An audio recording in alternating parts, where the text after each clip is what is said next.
Сәлеметсіңдер ме балалар? Сен барлығын тамаша жасап жатырсың. Әрине, бүгінгі сабақта барлығын тамаша жасайды екенбіз. Жұмысын тексеру балалар бізде жексенбі әдісі арқылы жүзеге асады екен.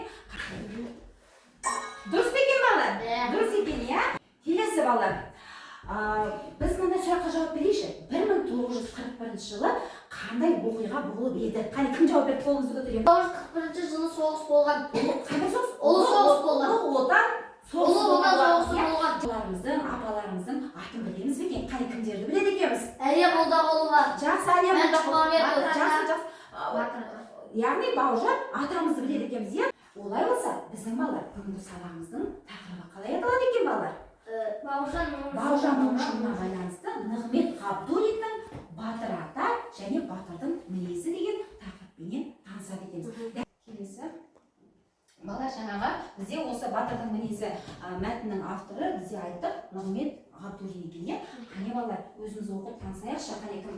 Сендер оқи аласың ба жерде? Бастайды. Орныңыздан тұрасыз. Жаңағы Нығмет Ғабдуллин кім болған екен? Біріншіден бастайық, иә? Қай жерден дүниеге келіпті? Ақмола облысы Атбасар ауданы Шұңқылкөл ауданында 1927 жылы 26 желтоқсанда дүниеге келген. Яғни балалар, Ақмола облысы Атбасар ауданында дүниеге келген екен. 1927 жылы 26 желтоқсанда, иә? Екінші дүниежүзілік соғыстың даңқты жауынгері, халық қаһарманы, көрнекті жазушы Бауыржан момышұлы қазіргі жамбыл облысының Жуалы ауданында 1910 жылы туған. 13 жасқа дейін ауылда, одан соң интернатта білім алып тәрбиеленген. 1932 жылы әскер қатарына алынған. Әскерден оралған соң қарыз орындарында жұмыс істейді. 1936 жылы әскерге қайта шақырылып, түрлі әскери бөлімдерде командирлік қызмет атқарады. 1941 жылы Алматыда жасақталған генерал-майор Панфилов дивизиясының 316 атқыштар құрамында майдан қаттанады. Соғыстың соңғы жылдарында гвардиялық дивизияны басқарады. Кескілескен соғыс барысында 27 рет шабуылға шығып, 5 рет жау қоршауын жауынгерлік құраммен аман есен бұзып шыққан. Оның атақ даңқы мен батырлығы Александр Бектің «Волоколамск тасжолы» атты кітабына өзек болған. Басқан әріптер әдісі деп аталады. Мәтініне байланысты бізде жаңағы тірек сөздер берілген екен. Осыны қазір табамыз біз. Бұны жол бойымен немесе тігіне, немесе көлденеңінен жүргіземіз. Сонан кейін әрбір немеге сұрақтарға, бір жауаптарына асып таратылады. Дұрыс болса шығады. Дұрыс екен, қайын расығына аға қойдым. Тәрбие деген шығын, тәрбие. Жақсы, дұрыс па екен? Қане, жүргізу ғой. Тоқтап, асықпай жүргіз. Дұрыс па екен? Дұрыс екен. Келесі. Қандай сөз екен? Өжет деген, жарайсың дейді. Кітаптарымның 71-ші бетінде батырдың мінезі мәтіні берілген. Осы бірінші мәтінді оқып аламыз. Одан мына қатарға жіберейік. Мына қатарда мәтінді оқи отырып, батыр сөзіне кластер құрастырасыз. Жұпқа мәтінді оқи отырып, дұрыс қате әдісі мәтін басының бойынша сөйлемдерді дұрыс қате екенін табасыңдар. Деуші нәрсе не? Бәуке деп сұрадым батырдан. Жалғастыра ғой. Ерінді соңынан бір ғана қатармен бірінің артынан бірі менің ізімнен тұп-тура жүріп отырыңдар деп. Бауыржан момышұлы. Яғни Бауыржан атамыз. Жаңа мына қызыл қарындаштар және жасыл қарындаштарын дала қойыңдар. Содан кейін екеуін бірлесе отырып, мына тапсырманы орындайсыңдар, оқи отырып. Бірлесе отырып, батыр сөзіне кластер құрастырасыңдар.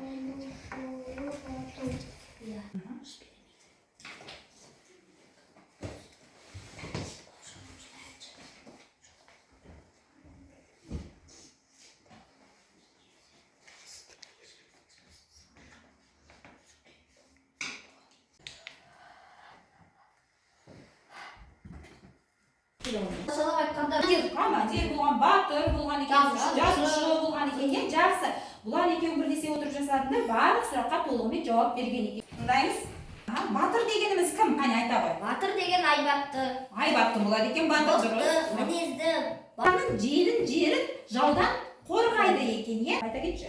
Жазушы, батыр, ұлы отан соғысына барған. Жарайсыңдар балалар, отыра қойыңдар. Қане.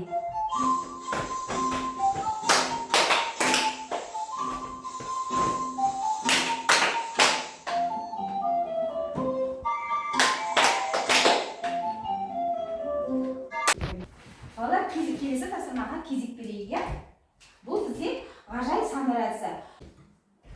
Мен бірді таңдап басамын. Бауыржан Момышұлы кім болған дейді. Мына жерде жауаптар беріп тездетеміз. Кеңес одағы. Оңгей тағы кім болды? Бауыржан Момышұлы қай жылы дүниеге келді дейді. 1900 жыл. Дұрыс па екен? Иә. Дұрыс екен.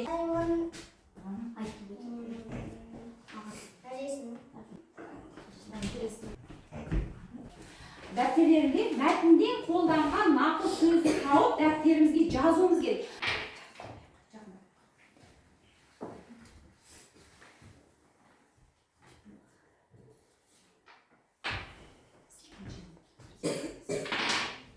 Келесі тапсырма бізге. Оқиға картасы әдісі бойынша балалар шығарманың құрылымын анықтауымыз керек. Салу қалай басталды, дамуы қалай және аяқталуы қалай. Соны бірі сөзбенен ауызша айтып бересіздер болады, жазсаңдар да болады. Тез қарай, өздеріңе уақыт береді.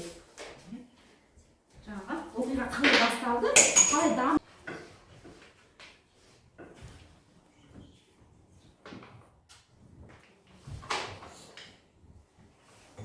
Оқиға қалай басталды? Болды. Ауызша білесің бе, айта саласың. Болды, сол жерде балалар. Аяқталуы. Олар сонадан өтті. Ол кімнің арқасында өтті? Соны үшін айтыңызшы. Олар Бауыржан Момышұлының арқасында өтті. Ол кісі не істеді? Айла амалын тапқан болады тұғын, иә? Соның арқасында олар минадан аман есен өткен болады. Келесі, екінші топ. Қане, жақсы, өте жақсы жарайсыңдар. Бірінші топ. Оқиға қалай басталды? Оқиға Бауыржан Момышұлы әскерлермен соғысқа барды. Соғысқа берілген тапсырмаларды бүгін оқыған тақырыбымызға қорытынды жауап береміз. Тез алдында айтуға болады, иә? Мықты. Келесі, қандай батырларды білесіңдер? Бағанада айтқанбыз, иә, балалар? Мен Мәншүк Мәметов, Бауыржан Момышұлы деген қай өңір дүниеге келді дейді? Бауыржан Момышұлы. 1910 жылы дүниеге келді. Ол кісі жамбылды сабағымызға кері байланыс жасайды. Бүгінгі сабақта балалар сабақты толық түсінді. Сенде қайсың? Көріп біз батырлардың ерлігін туралы білдік. Бұл сабақты қорытындылайтын болсақ, бізде 4 балада арасында кішкентай қателестіге жарайды жасы келді. Мен Қайдолсынова Файран Мұхамедовна, Қызылжұлдыз негізгі орта мектебінің бастауыш сынып мұғалімі. Әдебиеттік оқу пәні 3-ші сынып. Мұхамед Ғабдуллин, Батыр ата, батырдың мінезі. Сабақтың мақсаты. Шығарманың мазмұнына сәйкес түрлі дереккөздерден иллюстрация, әдеби кітаптар, мультфильмнен нақты ақпаратты табады және ақпаратты сызба түрінде таныстырады. Сабақ оқушылардың ұлттық құндылықтарын дәріптеу, батырлық және ерлік тақырыбына деген қызығушылығын арттыру мақсатында өтті. Сабақтың құрылымы заманауи әдіс-тәсілдерге негізделіп ұйымдастырылды. Әдістер оқушылардың жас ерекшелігі мен танымдық қабілеттеріне сай таңдалды. Сабақ оқу бағдарламасына сәйкес жоспарланып, барлық кезеңдер жүйелі түрде өтті. Оқушылар жаңа тақырыпты жигсау пазл және пошта хаты әдістері арқылы меңгеріп, өз ойларын еркін жеткізе алды. Сабақ барысында оқушылар түрлі дереккөздерден ақпарат іздеп, бейнебаян, иллюстрация және мәтін арқылы батыр тұлғасының бейнесін талқылады. Сабақтың мақсаты нақты және түсінікті болды. Оқушылар шығарманың мазмұнына сәйкес ақпаратты сызба түрінде көрсете алды. Тапсырмалар жүйелі ұйымдастырылып, оқушылардың жас ерекшелігіне сай болды. Әсіресе адасқан әріптер, ғажайып сандар және жасырын сұрақтар әдістері оқушылардың қызығушылығын арттырды. Цифрлық платформалардан Learning App, интеракция, WordL қолдану сабақтың тиімділігін одан ары күшейте түсті деп айтсам болады. Оқушылар белсенділік танытып, өзара пікір алмасты. Сабақ барысында әр оқушы өз ойымен бөлісуге мүмкіндік алды. Дауыс беру әдісі арқылы кері байланыс орнатылып, оқушылар өздерінің сабақтағы көңіл-күйін және алған әсерін бөлісті. Көпшілік бүгінгі сабақта батырлық, ерлік, отансүйгіштік жайлы тың ақпарат алғанын айтты. Кейбір оқушыларға мәтіндегі нақыл сөздерді табу кезеңдері қиындықтар туғызды. Бұл жағдайда мұғалім тарапынан жеке қолдау көрсетіліп, сыныпта жұптық жұмыс арқылы көмек берілді. Сабақтың тәрбиелік мәні өте жоғары болды деп айтсам болады. Нығымет Ғабдуллиннің ерлік пен батырлық қасиеттерін мысалға ала отырып, оқушылардың патриоттық сезімі мен елге деген сүйіспеншілігі қалыптасты. Ұлттық құндылықтарды дәріптеу сабақтың басты жетістігі болды. Жалпы сабақта әрбір кезеңдерде қалыптастырушы бағалау және мадақтау әдісі арқылы жүзеге асырылып отырылды. Сабақтағы бағалау ұлттық құндылықтарымыздың біреуі асық тарату арқылы бағаланды. Оқушылар 1 және 10 балдық жүйе арқылы бағаланып отырылды. Сабақтың соңында балалар өздері кері байланыс жасап, одан кейін 10 балдық жүйе арқылы оқушының білімі бағаланып, үй тапсырмасы берілді. Сабақ жалпы өз мақсатына жетті. Оқушылардың пәнге деген қызығушылығы артты, өз ойларын еркін жеткізе білді. Әдіс-тәсілдер тиімді таңдалған, оқушылардың жас ерекшелігі мен деңгейіне сай болды. Сабақ соңындағы оқушылардың кері байланысы оң нәтиже көрсетті деп ойлаймын. Келесі сабақтарда топтық жұмыстарды жетілдіру мен шығармашылық тапсырмаларды көбейту жоспарлануда.